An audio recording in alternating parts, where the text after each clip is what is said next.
We are continuing our look into the book of Matthew, looking at Jesus and his interactions with his disciples. We're currently going through a larger section where Jesus is commissioning his disciples to go and spread the gospel to the people of Israel. And in this, we've been breaking it down, and we're starting in verse 34 today. And so Jesus, speaking to his disciples in chapter 10 of the book of Matthew, verse 34, it says, "Don't assume that I came to bring peace on earth. I did not come to bring peace, but a sword. For I came to turn a man against his father, a daughter against her mother, a daughter-in-law against her mother-in-law. A man's enemies will be the members of his household. The one who loves a father or mother more than me is not worthy of me. The one who loves a son or daughter more than me is not worthy of me. And whoever does not take up his cross and follow me is not worthy of me. Anyone who finds his life will lose it, and anyone who loses his life because of me will find it."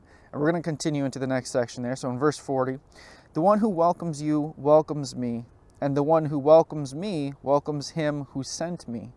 Anyone who welcomes a prophet because he is a prophet will receive a prophet's reward.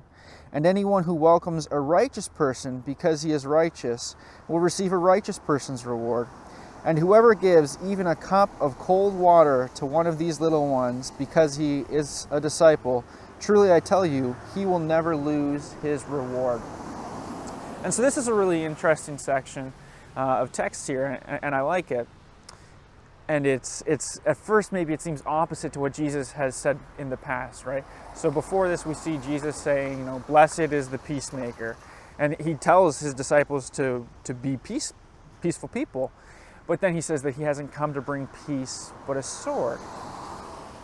Well, what does that mean? We've actually talked about this in a previous video before as well, but it's not a physical sword. It's not like Jesus on his side had a sword there. What it does mean is a sense of division. And he says specifically, he talks about these certain relationships that are pretty important relationships if you think about it.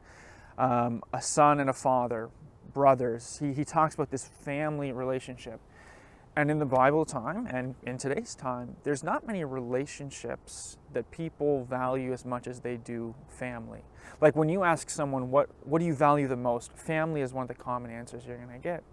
And Jesus here is actually saying that his gospel, his message, and to follow him will bring division among the families. It's not to say that this will always be the case. I mean, many of you, and myself included, my parents are people of faith, and we're united in that. But there's a lot of people who it's not. And I've met people who have come to God, and from that commitment to him, their ties with their family are completely lost. In fact, some people are hated by their families. In some parts of the world, you might be killed by your family, right? To them, that's the honorable thing to do, is to kill you because you've gone after Christianity. But Christ here is saying that we need to understand the importance and the value of our relationship with him, of following him. He's saying that, more than your relationship with your kid, more than your relationship with your father, more than any other relationship that you have, your relationship with God, Jesus, should be the highest one. There's this sense of, if you don't love me the most, then you're not worthy of me. Then you're not committed to me. And God is a jealous God. He wants us to be fully committed to him. And so you need to look at your relationships. You need to look at how you love God, your commitment to him, and say, do I love him fully? Do I love him with all that I am? And then there's this little section on rewards there. A prophet gets a prophet's reward. A righteous person will get a righteous person's reward if you help those people who are that way.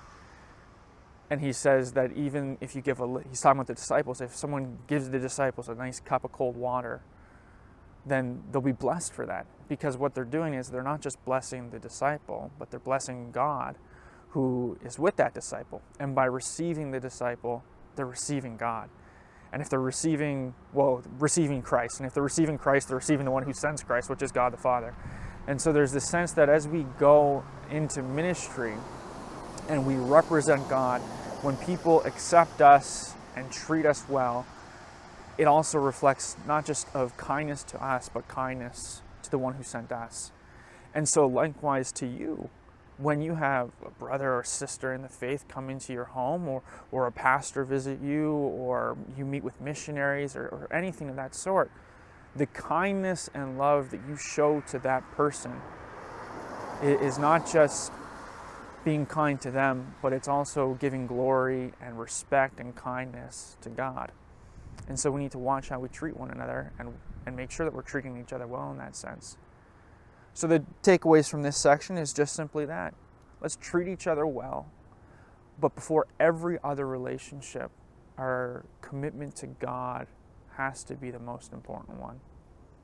I hope that helps you this week, and I hope that you honor God in all that you do. Have a great week.